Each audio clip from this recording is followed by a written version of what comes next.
स्वातंत्र्य हा माझा जन्मसिद्ध हक्क आहे आणि तो मी मिळवणारच असे म्हणणारे लोकमान्य टिळक. खरा तो एकची धर्म जगाला प्रेम अर्पावे यासारख्या काव्य पंक्तीतून ज्यांनी तुम्हा आम्हाला मानव धर्म शिकवला असे थोर साने गुरुजी. महात्मा गांधी शिक्षण प्रसारक मंडळ संचालित दादासाहेब डॉक्टर सुरेशजी पाटील हे तीर्थक्षेत्र ज्या महान पुरुषानं निर्माण केलं ते म्हणजे वैकुंठवासी दादासाहेब डॉक्टर सुरेशजी पाटील आणि यांच्या खांद्याला खांदा लावून ज्यांनी शिक्षणाची ज्ञानगंगा गोरगरिबांच्या दारापर्यंत पोहोचवली तशाच त्यांच्या संगती म्हणजे अक्कासाहेब आणि ज्यांच्या कुशीतूनही स्वराज्याचं देखणं स्वप्न पाहिलं अशा राजमाता शिवमाता महासाहेब जिजाऊ आणि देखणं स्वप्न ज्यांनी आपल्या खांद्यावर लिहिलं या पेलं ते राजे छत्रपती संभाजीराजे भोसले आणि देखणं स्वप्न ज्यांनी सत्यामध्ये उतरलं ते शिवाजीराजे भोसले.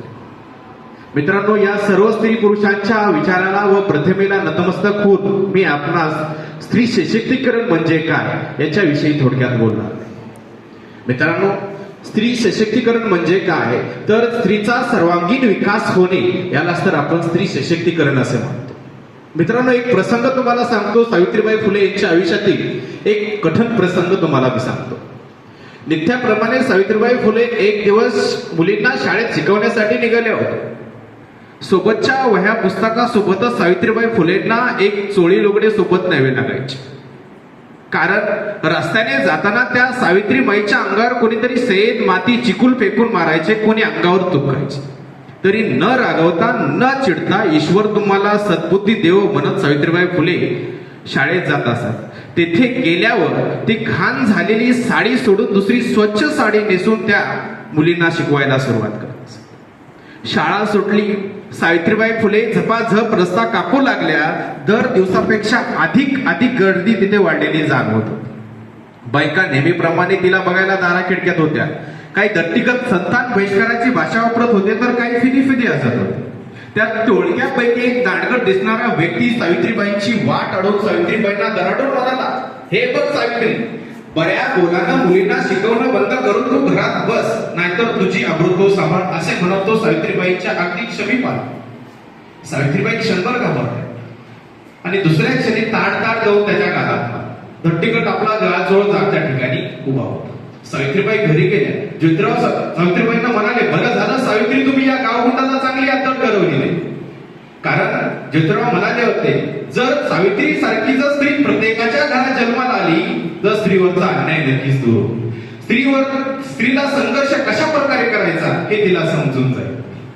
मित्रांनो, अशाच एक पंडित जवाहरलाल नेहरू एक वाक्य म्हणले होते, जर समाजाला जागे करायचे असेल तर त्या आधी घरातील महिलांना जागृत करणे काळाची गरज आहे. तसेच मित्रांनो, जर स्त्रीला खऱ्या अर्थाने न्याय मिळाला, खऱ्या अर्थाने त्यांना अधिकार मिळाला तर त्यांना अनेक राक्षसी घटकांना व ग्रंथींना सामोरे जावे लागते. अजूनही त्यांना न्याय मिळत नाही.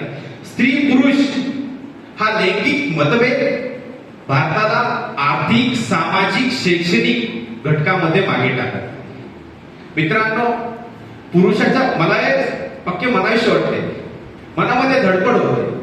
कारण पुरुषाच्या सोबतीला एक स्त्री चालते तर दुसरी स्त्री या जगामध्ये तिचे अस्तित्व शोधत असते.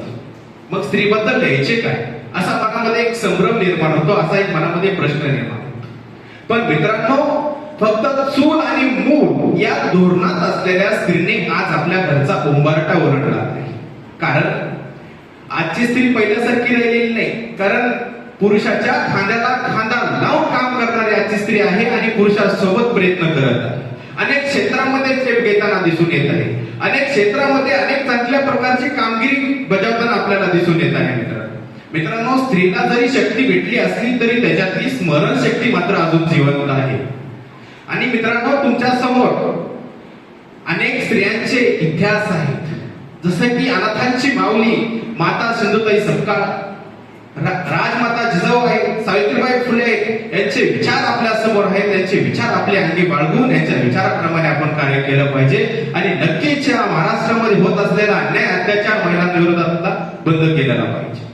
जाता जाता एक म्हणावीशी वाटते मित्रांनो, इतिहास सांगून गेला स्त्रीने शत्रू तुडवला. इतिहास सांगून गेला स्त्रीने शत्रू तुडवला. लक्ष्मीबाईने झाशीचा किल्ला लढवला.